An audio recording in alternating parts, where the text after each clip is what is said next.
The Red Sox have made some additions to their team in the last week or so we're going to talk about them right here. Maybe a little bit late, but we want to make sure that we have our bases covered before we talk about these guys.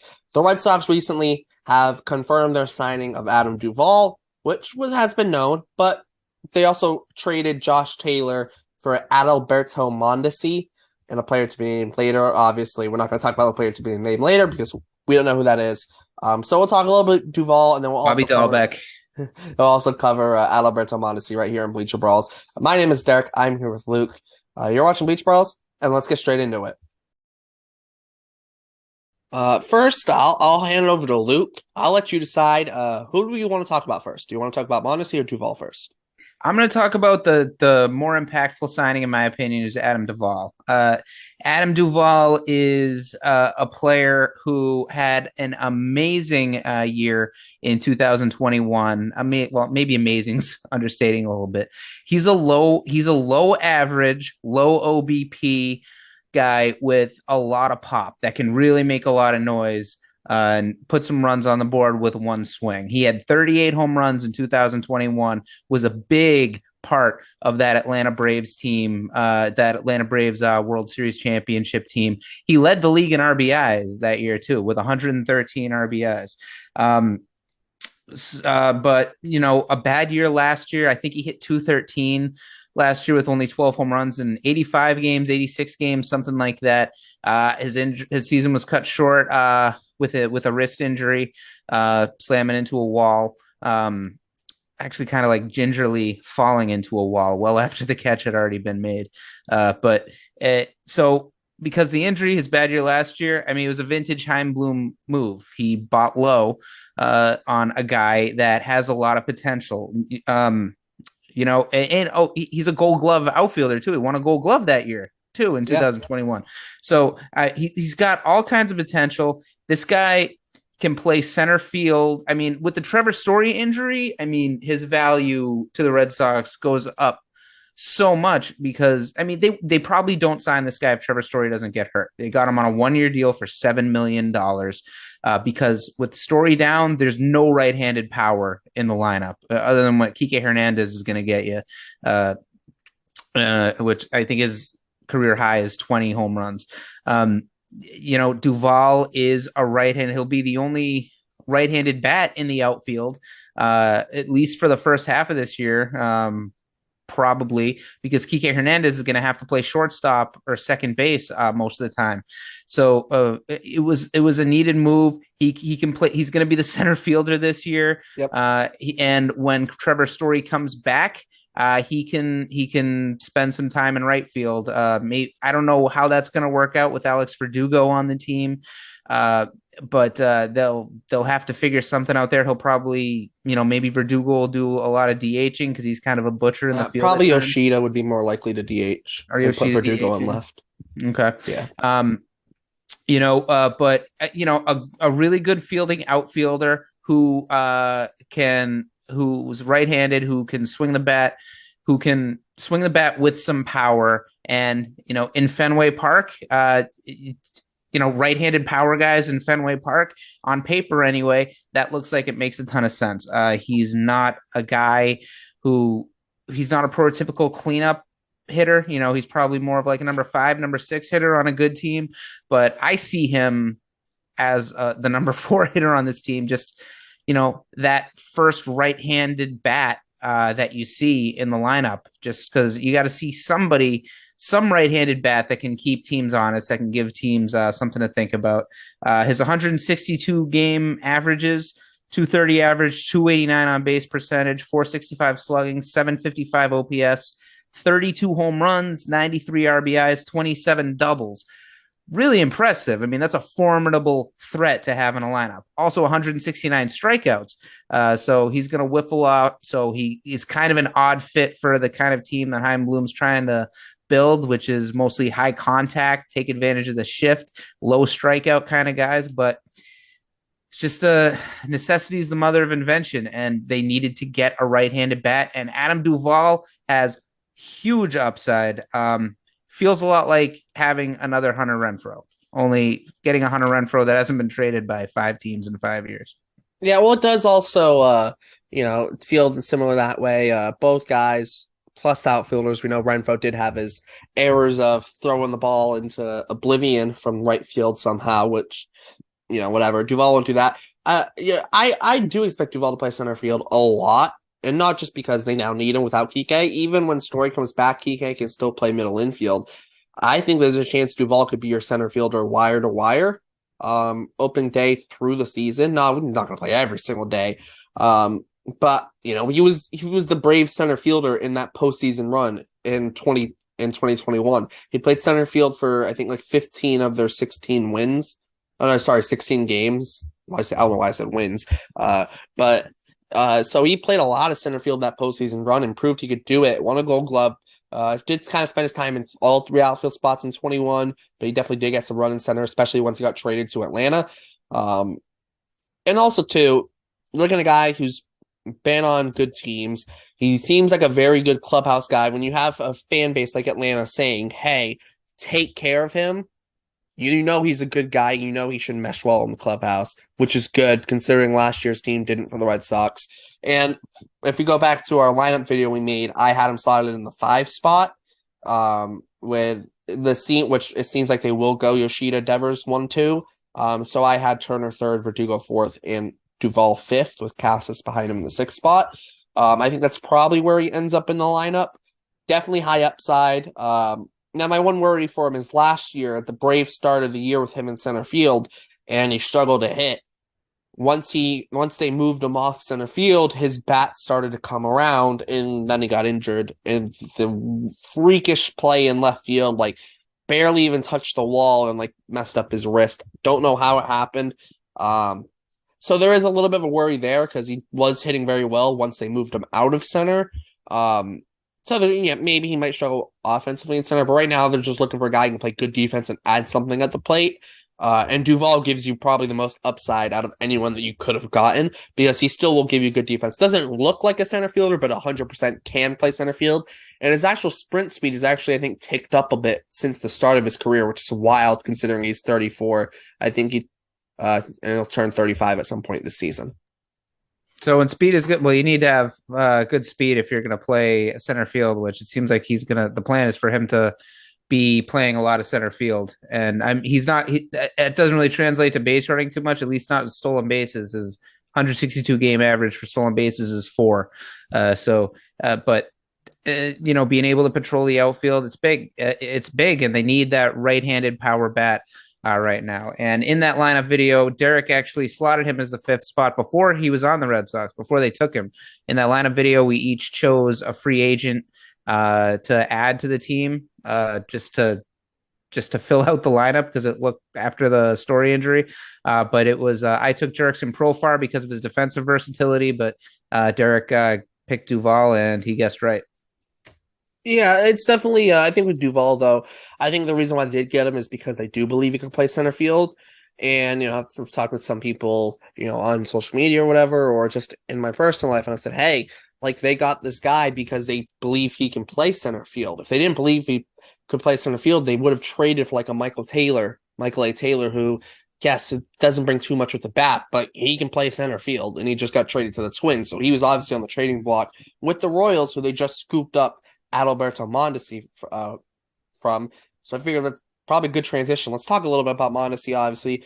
Had the torn ACL last year. They're saying that they don't know if he'll be ready for opening day. I think that's more of just them being very cautious with him and very cautious with what they say into the public because they said with Story they're not banking on him playing this year, and Story's like, I'm playing this year at some point. So I think it's just more them being cautious with their wording. How do you feel about the Mondesi's deal? Obviously, probably won't be an everyday player, but it'll be part of the mix of the rotation in the middle infield. I think he puts a different slant on the way we're looking at Duvall, because you were saying Kike Hernandez is going to be that Duvall will still be playing center field because Kike Hernandez is going to have to play a lot of shortstop. But if Mondesi works out, if he's healthy, is definitely good enough to be the everyday shortstop, at least on the defensive side of the ball. So Mondesi was another move necessitated by Story's injury. Outstanding defensive shortstop who can I mean, I'm Can sure he run can play some second base and he can run. too, and has amazing speed. So he's got great defensive ability, great speed. Those are two big tools um, that you love to see in a player, especially someone who's going to play the middle infield. He's got such good potential offensively, but he's only played over 100 games once in his career, and I think this is going to be his sixth year in Major League Baseball. So that. Presuming he's healthy, presuming he can get healthy / stay healthy, he's coming off a torn ACL that he suffered last April. He can help fill that void up the middle until Story's back. Who knows what he'll do offensively, but he can definitely play a good shortstop. He can definitely play a good second base. It's another vintage Chaim Bloom signing, low risk, high reward signing. He's a switch hitter too. So that helps the left-right balance. They're so lefty. Before they got Duvall and Mondesi, they were so left-handed heavy. So that helps even that out a little bit. But there's, of course, the worry, is Mondesi even going to stay on the field? I love what he can do defensively if he is healthy. And, I like what he can do at the bottom of the lineup if he is healthy, moving guys along, legging out grounders. I'm pretty sure he can bunt pretty well too, if I remember correctly. I would hope so.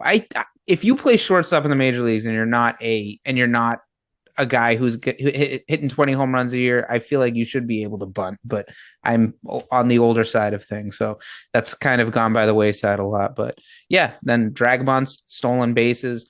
He's a really he's a really dynamic player, but the thing is, you got to keep him on the field, and that's the big question mark. And I think, though, bringing a guy like Mondesi, I wouldn't say it's necessarily low risk, high reward. It's more of like a high risk, high reward because there is a lot of risk with his injuries and just him being able to stay healthy. But if he can stay healthy, the potential is there. And I mean, we saw it last year. I think it was last year or the year before. I forget. He had a 464-foot homer off Nick Pivetta in Kansas City. Just smoked the ball. He's got the raw power. He's got speed, great defense. He's got the tools. It's just he's never been able to put it together. His plate discipline's always struggled. You love those outlier long home runs. And let me tell you, Jackie Bradley Jr. had a whole bunch of long home runs. Franchi Cordero had that 477-foot one in Philly in 21. But he definitely, that just kind of shows like he's got that raw power, just never been able to really fully put it to use. But it's Sano too, but you say the same thing with Sano. I saw him hit a really long home run once. Well, I used to Sano as my Bobby Dahlbeck, like my poor man. He's like a poor man Sano who's more athletic. Which is kind of true. But you look at Mondesi, I think he's like bottom 10 percentile in both chase rate and whiff rate. I saw someone put online, it's like if the Red Sox, and this wasn't from a Red Sox fan, it was like if the Red Sox could get Mondesi to stop swinging with his eyes closed, they have something there. Because and same thing with Duvall too. And they spent all the signings they got up until Story got hurt was all, it was clearly directed at getting guys who are going to put the ball in play to take advantage of no more shift. And then they got Duvall and Mondesi, which completely offset that. Yeah. Well, I do wonder with Mondesi, though, we definitely know what he's there for, more defense and speed in that aspect. And they still have Christian Arroyo who can play second base. But I think Mondesi is also Arroyo insurance because Arroyo set a career high in plate appearances last year, and he still only had like 300 plate appearances. So you're hoping that Mondesi can hopefully be somewhat healthy. Same thing with Arroyo, and you can kind of split the games between them until Story's healthy. Because you hope they don't get hurt at the same time. Yeah, you hope Arroyo and Mondesi both stay healthy the whole first half of the season, or until Story comes back. And then when Story comes back, you hope only one of them gets hurt at one time. They take turns being injured. Well, I think Mondesi is also a big piece because of that. He has legit game-changing speed. Like, so Red Sox fans were so excited about it with Jarren Duran, but he hasn't proved he can steal bases at the big league level. Mondesi's proven he can steal bases at the big league level. His 162 game average for stolen bases is 60. I think he stole like 43 in 105 games in, I think, 2019 it was. Like, the guy can steal bases. He can run. He's going to be huge too. First to third, first to home, second to home. He's coming off a torn ACL too. Well, yeah, is he going to be as fast?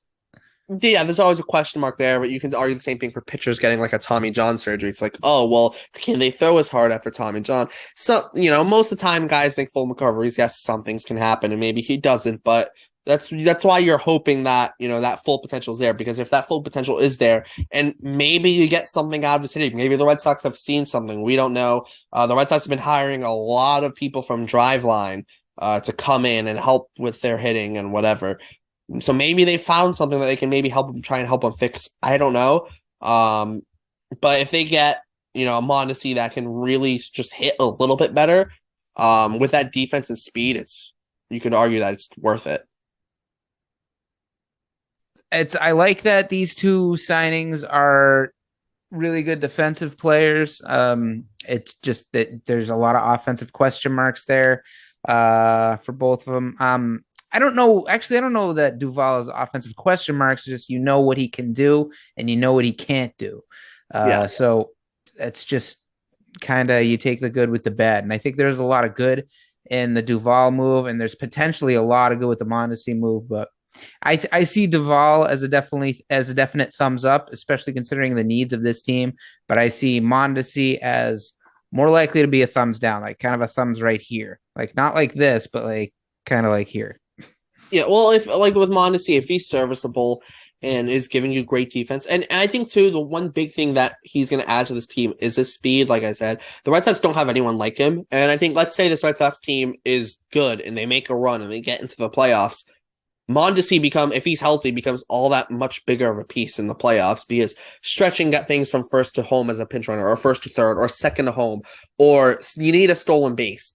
He's a guy they can go to that they haven't had in a long time. They haven't had a guy with that game-changing speed that can go and steal a base. You could argue since, Mookie Betts, but really since like Jacoby Ellsbury.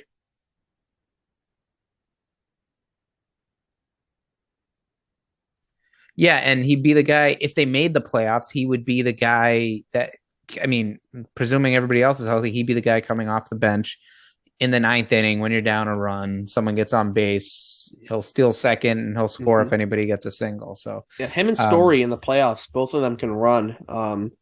Story will be playing obviously, but let's say you get a Story on base, then you get someone else gets on base, you pinch run with Mondesi, like you got speed on the bases. You can maybe look at double steal, maybe ball in the gap, easily scoring two, single, you're getting guys third and home and you're scoring a run with Story. So there's definitely things that you can do there that speed helps with.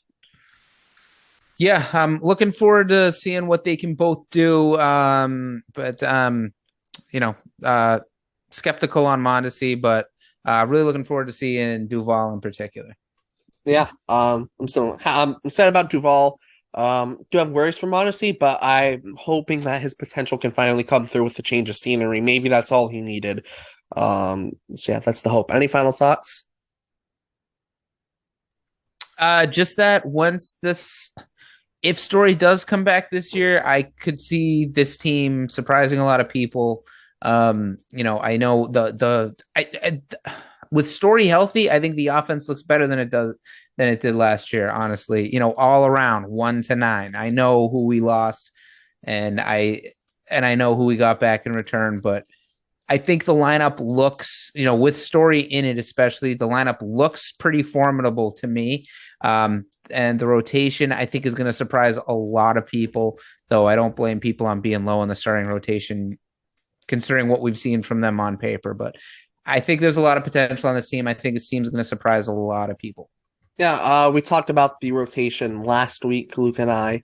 So when we kind of we touched on it when we talked about Brian Bayo.